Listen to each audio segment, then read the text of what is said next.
Hello, welcome to Season 2 of Young Valley Leaders, where we feature the upcoming movers and shakers in your backyard who are making it happen for themselves and our community. I'm your host, Holzman, and today I'm here with Krista Berardelli. Hello, thank you so much for having me. Hello, and you are welcome. Thank you for taking the time to come out and join us today.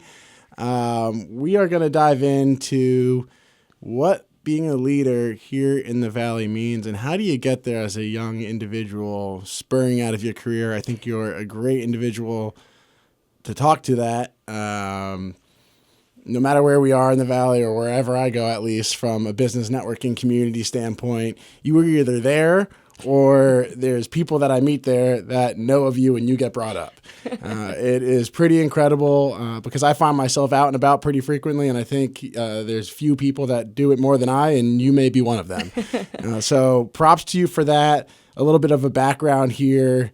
Coming into the Lehigh Valley, originally not from the Valley, I believe the Scranton, Wilkes-Barre area. Yep, right? Scranton. Finding your way here through initially Kutztown for university and then the Lehigh Valley Airport as an intern, and then finding your first full-time job there, being able to then move into a prominent area in the promenade, helping to manage the leasing and the sales and marketing components that's going over there, and then now finding yourself in a leadership role with Director of Business Development for Agentis Plumbing. Quite an incredible career. I think also side note, and I don't know how side this is, and you can elaborate if you'd like, but also a real estate agent, right? Yes. So, touching a lot of different industries and corners of the market. Really excited to learn about how you've evolved your skills to be able to get there and what that path looks like. Let's dig in.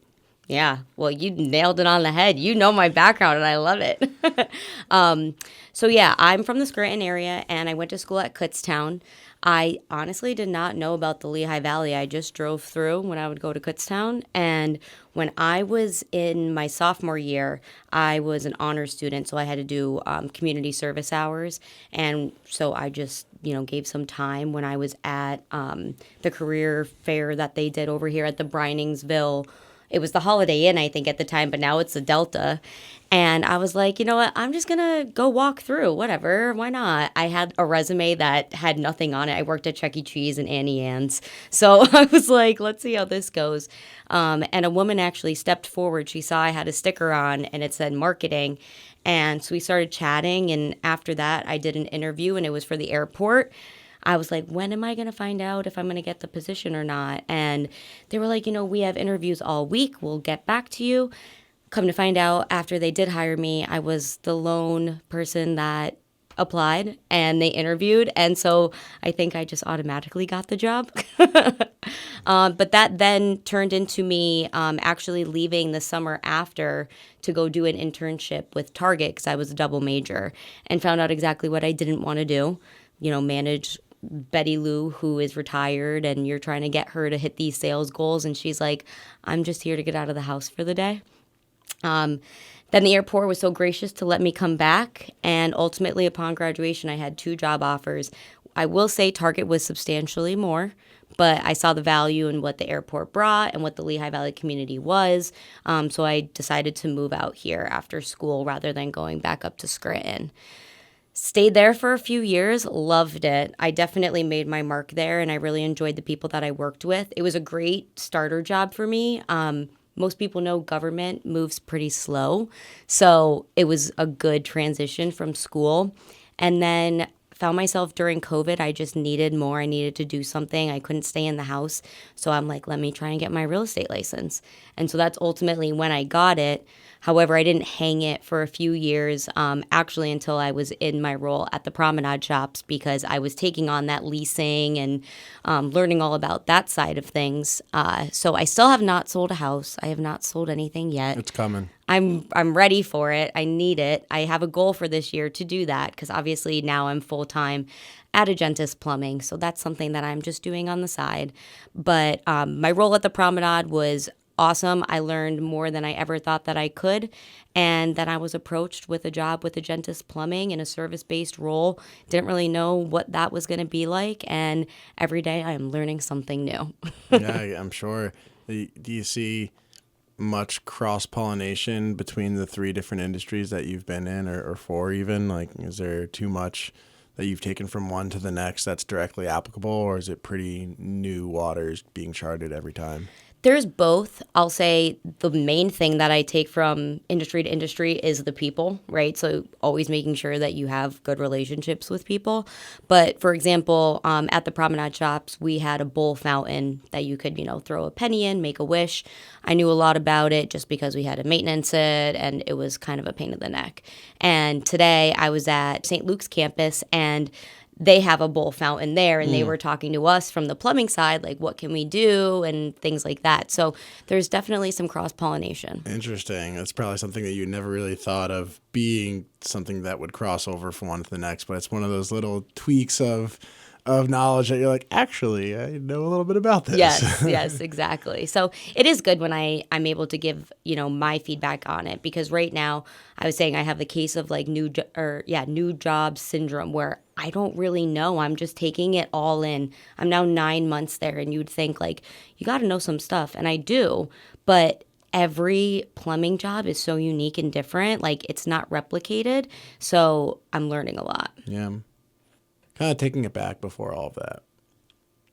And I just opened up with you being like, oh, she's out and about all the time. You see her, people know her. Like, what prompted you to get out in the way that you did? Is it strictly career oriented and being very career driven? Is it part personality? Is it part of being in a new place and wanting to just meet people? Or maybe a combination. And not only what prompted that, but also it takes a lot to put yourself into a water with new people, and not just new area, but walk into a networking room and, hey, this is what I do, and try to kind of spitball it from there. So what characteristics do you have that and you can kind of give to instill into people to take that risk and to take that jump that then ultimately opens up new opportunities, as you've experienced?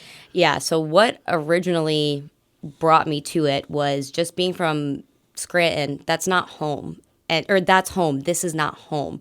So coming here, I didn't know people, and working at the airport, everybody was a little bit older. So I'm like, how can I find like-minded individuals that want to go out and have a drink and have fun and, could have good conversation, not just like go to a bar and you just meet someone and you're like bopping around to some music, like actually substantial conversations.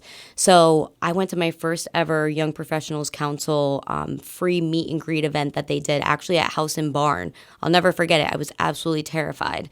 And I went with one of my fellow interns at the time from the airport, and I was so scared. It was the scariest thing ever. I know what it's like to walk into a room to this day, even though I do get out and I do know a lot of people. There are a lot of rooms that I walk into that I don't know anybody, and I have that same feeling come over me again. And it gives you like a reality check of, okay, I want to be the person that if I see somebody new come into the room and I'm comfortable in that room, I'm going to go welcome them in. And that's something that I've really tried to do because I know what it's like to be on the other end. So although I'm an extroverted person and, I could talk to a lot of people, that's the surface. That's what you're seeing. But what I'm feeling inside is not necessarily always that. And people won't know that. But I would say in order for you to actually get out and do it, number one, you need to show up. That's first and foremost, showing up. Show up, people. Show up. But also, if you're going to show up, be there. You can't just show up and be in the corner and say, okay, I did this, I was there. I set a goal for myself. Every event that I go to, I try to get 3 new business cards or give out 3 business cards. And that doesn't always happen. I don't knock myself if I don't get to do that. Sometimes you just get really great conversation with somebody and you only meet one person, and that's okay too. But you really want to make sure that you need to show up. And when you show up, you need to be present and you need to be there. I've seen a lot of people that they'll even, they just want to show face. So they'll show face at an event for a little bit and then they leave, they go to another event. And there's nothing wrong with that as long as you're true in who you are and you're authentic and people know that you have other places to be. But you want to be there when you're there, and you want the people to know that you're there while they're there. Everybody's present. Yeah. Now, being present is critical because otherwise it just comes off as rude. Well, and like even when people pull out their phones and stuff, I get it. And I'll say to people, just let me know you got to take a phone call or somebody's calling you. But if I'm like having a conversation with you and then you're sidebarring, texting, I'm just like, our conversation can be over, like we Right. don't have to keep talking. Right, But I right. think it's also one of those, like fail safes for somebody to feel comfortable doing because they might be like too much eye contact or I don't really know this person. It's my first time doing this. So just some pointers. Yeah, it's a unfortunate social vice that we all have, and we all do it to different extents. But it has become very commonplace now versus Yes. 20 years ago. You just didn't. People weren't on their pagers like, oh my Right. God. They called me into work. Yes. So it sounds like you've been very intentional about your path here, and I'll you say met- intentionally, unintentionally. Okay. Like, I think it ended up working out that way because trust me, I did not have like any agenda for this. Like, nobody in my family is really business driven. My dad, he didn't go to college, and my mom, she works in the medical field. And so I kind of took this opportunity and made it my own, but it intentionally ended up working out unintentionally. Sure. And where I was going with intentional is you've now twice mentioned you set a goal for yourself. One with the home, two with business cards. So you clearly set goals for yourself. And I think a lot of people don't necessarily do that. They have ideas of this would be fun to have in my life, but then the steps that's necessary to take to get to said this is fun in my life don't necessarily get played out because they don't set either a goal or a timetable to be able to get to said goal, and then they're just in the same spot. So Well, I think people are scared to fail as well. I mean, if I don't sell a home by the end of the year, like, will that suck? Yeah. But at least I know that I put in the effort that I could to make it happen. Same thing with the business cards. Like I said, I have a goal, but sometimes that doesn't happen. It's funny. I watched a podcast and it was about how less and less people make New Year's resolutions. And it is saying that it is associated with people not wanting that feeling of failure. And I get that. People be like, oh, yeah, New Year, I'm going to go to the gym like 3 times a day or 3 times a week. I'm going to eat really good. And like before you know it, you just set something too strong for yourself. And so then you fail and then you don't want to do it again. So I think it's obtaining, like you want something that is a little bit stretch, but not that you can't obtain it. Sure. Yeah, it's interesting. Would you find that there are either, you mentioned podcasts, there be either books or podcasts or things, media that you consume either daily or within a routine that help build that discipline in your life, or even maybe even some mentors or people that you've met along the way that has helped propel not just your career trajectory, but your mental trajectory, allowing you to build that leadership discipline, that goal orientation. Anything you want to share? Yeah, so I would say that since I started my Krista in the Valley account, that specifically is something that I've focused on following different leaders, influential speakers, things like that. So every morning, I'll first go on my phone, just like everybody else. And I don't just go on my personal, but I go on Krista in the Valley as well. And I do that on LinkedIn, I do that on Instagram, and I do that on Facebook. So what is Krista in the Valley? So Krista in the Valley is my own personal brand that I have created since I was at the Promenade Shops. It kind of started with me sharing the different opportunities that were available at the Promenade Shops in terms of advertising opportunities and storefronts that were available that wasn't appropriate to put on the actual Promenade's page. But I didn't want to say like Krista at the Promenade or something like that because it won't always work. And so I was like, if I'm going to put the effort into this, like I got to keep it going. And I used to do the social media for the Promenade's generic page. So it was like, okay, if I'm not going to be doing it for the generic page anymore, how can I do it that still makes sense, that can help the business, that can help me grow my brand? And it's actually been awesome. I'll go to events sometimes and people will be like, are you that Krista in the Valley girl? And I'm like, yeah, that's me. And I just hope I give, the same authentic person that I am online, in person, and that they're happy with the person that they meet. Because, social media is not always what it's cracked up to be. Yeah, certainly a lot of vanity, but I think you do a really good job projecting both social and then in person. And because of the authenticity that you bring in your personality and being able to be the person that goes and welcomes them out, that really reflects positively in you in person and online. And we're going to talk a little bit more about that as we come back into our second segment. But until then, I'm Louis Holzman with Krista Berardelli here at Young Valley Leaders, and we'll chat soon.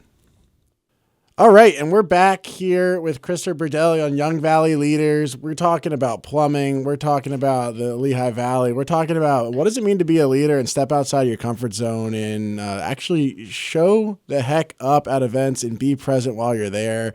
Krista does a great job in doing that, certainly a welcoming face at many events, and many more to come. Krista, I'm most curious to learn about some projects that you're working on, anything exciting that is coming up in the back half of this year that you'd like to share?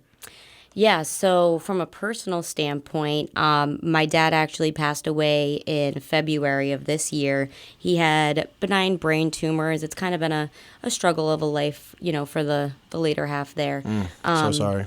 Thank you.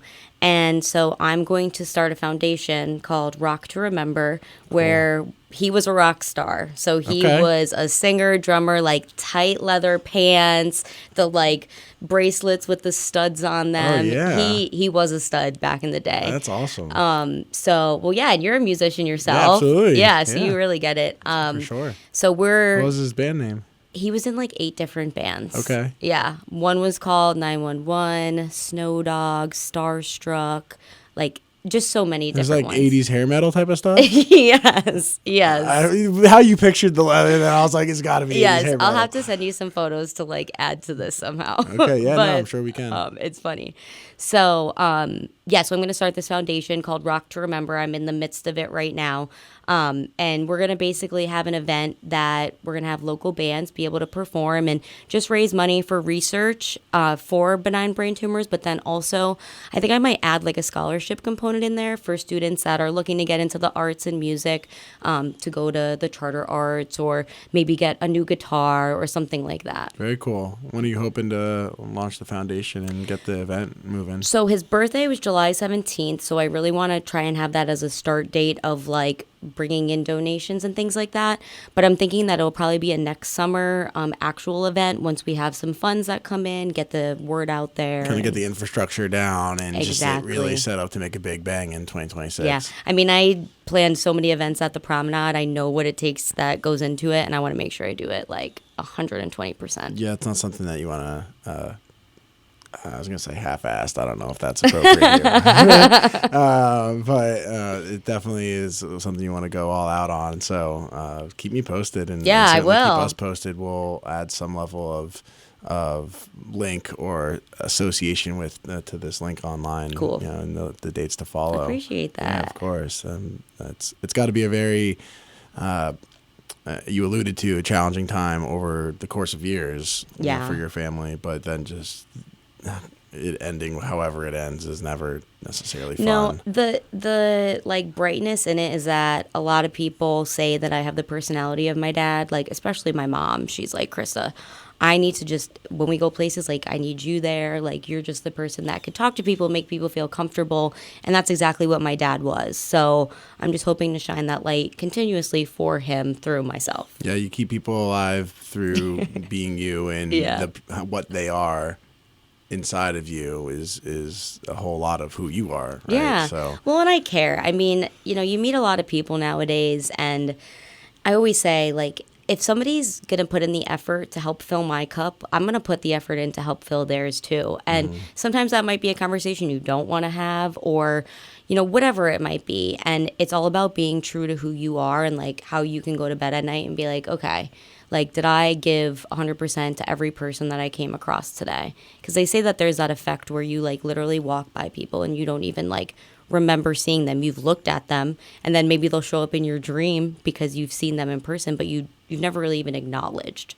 So just trying to be that person. It's really, truly being seen and truly seeing the people that are present and part of your life in a day-to-day basis. Because to your point, it is really easy to gloss over, glaze over, scroll next, whatever. Yes. So a little bit tied to that, when you think about some of those core values and principles, anything that comes to mind that you attribute some of your success to, or just you as being as a woman that you project in your being? I mean, again, I think it just goes back to being authentic. Like, I can't fake this. It would be a lot to have to put in to fake this. And I think that some people, you don't naturally have to be the extroverted, outgoing person. But if you are who you really are inside to other people, they're going to see that. Because most of the time I meet people that are not necessarily on this, like, big extroverted level that I'm at. But I know how to meet them. I call myself a chameleon. Like, I feel like I could talk to anybody as they want to be seen. Yeah. So as long as they're true to who they are and they're not faking it, then, I tend to have really great conversations. Yeah. I'm not just saying that. I really enjoy meeting new people and talking to people and learning about what they bring to the table. People make the world go round, right? And if you're afraid to talk to people or don't want to or just whatever, I mean, you're closing yourself. You're saying no without saying no. Exactly. So, is it exhausting sometimes? Does sometimes it feel a little overextended or you're running all over the place? I'm sure, because I get it. But at the end of the day, you end up bringing forward so many new experiences, and it grows your world without you necessarily asking to, because you're getting that perceptions and opinions that otherwise maybe wouldn't have fallen on you. Right. Well, and that's why it's also important to reset yourself. So one of the things that I've learned over the past at least 5 years is I need a day to myself, like a true day to myself. And that's typically on a Sunday. So I recharge, I reset. Even if my mom FaceTimes me, I'll text her and be like, do you need to talk to me right now? Mm-hmm. But that's my day to really just chill out, recharge my battery, and that's what makes me me. That's not going to happen every Sunday, of course, but that's something that I try to do because it helps me throughout the week. And it's building in those healthy habits. It's going to be different for everyone of what those are that allows them to reset energy, recharge, to take on the full life of whatever that full life is for an individual. If you aren't filling your own cup and happy and being the best you can't give to other people in those same ways. And that shows in your work. It shows in your family dialogue and how you treat your friends and just the general mood you carry yourself with. So that recharge and reset is absolutely critical. And sometimes you need to take a step back. Yes, in order to take a bunch of steps forward. Yes. Whether that's once a week or it's just in your normal life of day-to-day routine. I hibernate for sure in the winter. I'm a big, sun's out, patio season type of girl. Spring coming, the flowers are blooming. I feel like I'm blooming. But I will say that as we get into the winter time and it's okay, we dial down, we get focused on Christmas and on family, and it gets a little colder. January is pretty rough for me. People should check on me because I'm all right. Mental note, check on Krista. Check on Krista in January because it's cold, it's dark, and I'm sad. But yeah, right. It's all just figuring out who you are. Yeah.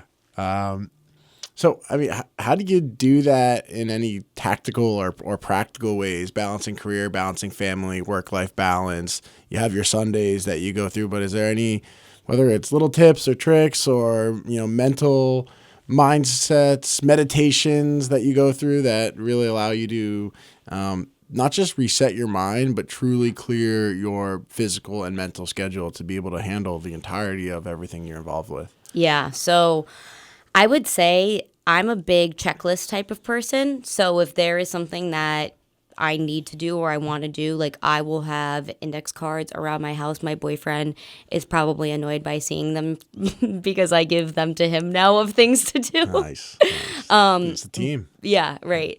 But it really helps me so then I could check everything off because then I'm okay, my list is cleared. I'm good for the week.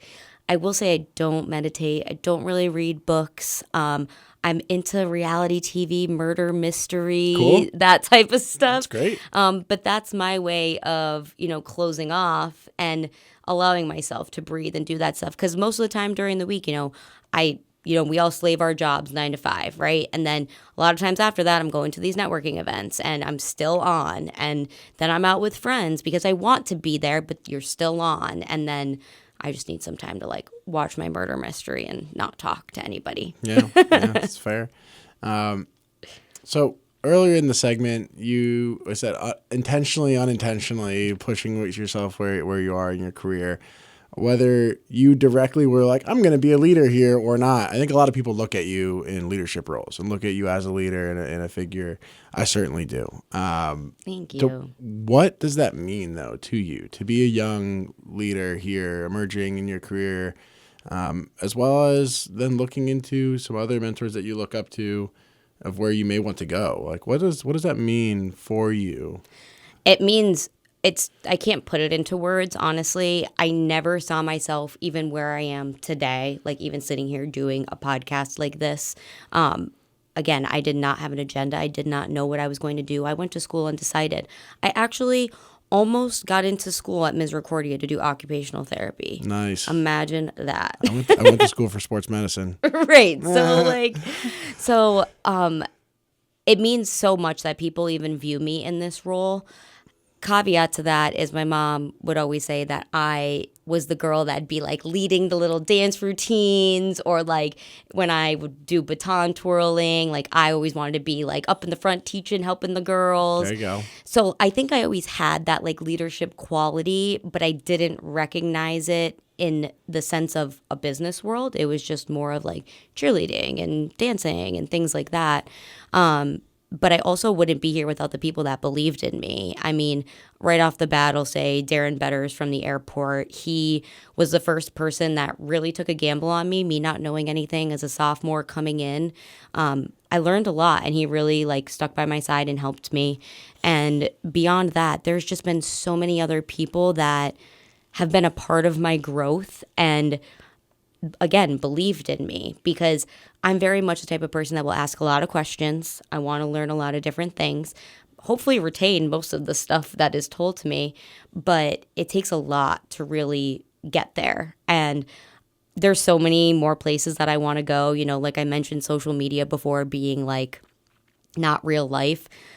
I have so many things that I want to do and like start my own podcast and, you know, have those dreams. But I think also, again, being in the present and enjoying and being happy with where I am, I have to appreciate so much, because we're never going to get the moment back right now.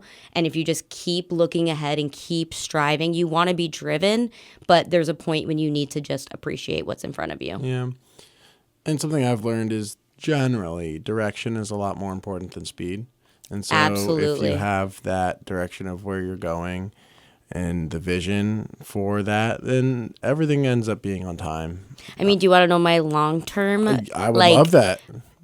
So, like, not a 5-year goal. This is probably, like, a ways away. But my ultimate goal in life is to, one, be super rich so I could spoil all the people that have been around me and have supported me from day one. Love it. And number 2, I want to be a late-night talk show host. Okay. Like a Jimmy Fallon. So, meet all the celebrities, talk to them, and just learn about their crazy lives. That's incredible. I love that. I can see you being a great personality for that. Yeah. This is just the beginning. I'm Right? thrilled to be able to have Podcast you in front of me number here. 2. Yeah, that's so cool. And thank you for sharing that, because that's something that is, you know, really special to you and cherished. And I don't know how often you do or don't share that, but I'd imagine probably not a ton. Yeah, no, it doesn't really come up in conversation very often. Yeah, no, but I think we'll definitely be on the lookout for you in the next.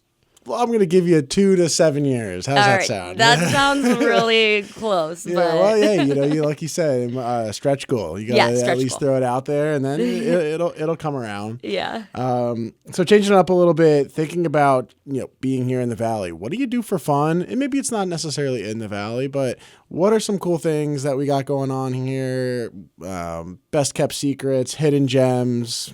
Go ahead. I mean, there's so much more to do here than there is Scranton, which is why every time I go home, I'm like, oh man, it's a really good thing that I got out of there. I mean, it's just a different life. But I mean, me and my friends, we love to go out. I'm big about patios, like I said before, especially when the sun is shining. Patio season. It's upon us, people.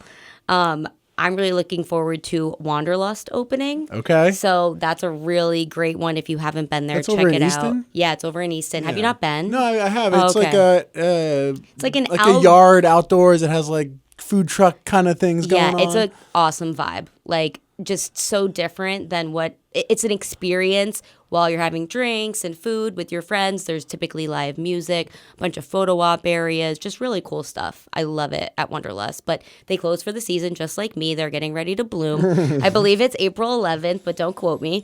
So I'm really excited to go back to Wanderlust with some of my friends and hang out. Cool. Well, I've been there once, and I'll definitely have to get back there and check it out. Mid-April sometime. Don't quote her on the date, but sometime it will be open, and it's in Easton, kind of in like the suburby area, like just not in the city portion of it, but more like by Forks Township. Yeah, it's a little outside, but it's there. You'll find it. Yeah. How can people find you or get in touch if they want? Yeah, so you can find me on Instagram, LinkedIn, or Facebook at Krista in the Valley. Or I have my personal stuff out there too. If you want to find me, I'm Krista Lynn. Don't put my last name out there, but now it's out there. There it is. And then my email is just Krista@AgentisPlumbing.com. One of the best things about joining Agentis is that they don't make me spell my last name in my email. There you go. Well, if you need some plumbing or if you need to sell a house. Yes. Or you're looking to buy, hit up Krista. She'll be able to help you one way or another. Before we jet here, as we wrap up this episode, any final advice, comments, word of wisdom that you want to be able to leave for our young leaders that may be listening in? If you are just buying a house, you will need Agentis Plumbing at some point. So definitely give Agentis Plumbing a call. But no, I think that this is a great community. If it's something that people are teetering, if they want to stay here or if they want to come here, or if you just want to make it a little bit more vibrant for yourself, reach out to me. I'd be happy to grab some coffee, grab a beer, and just meet you and learn more. Awesome. Fantastic. Well, that about does it here. Episode 16 in the books with Krista Berardelli. Thank you so much for coming out. It's been a pleasure. Thank you so much for having me. This was fun. Yeah, big thanks. It has been fun. I'm sure I'll see you sometime soon. Late night talk show host. You'll see me on TV. Oh, I better see you on TV. I'm going to hold you to it. And then we're going to reminisce on this moment. Yes, we will. Speaking it into existence is very, very much a real thing here. Yes.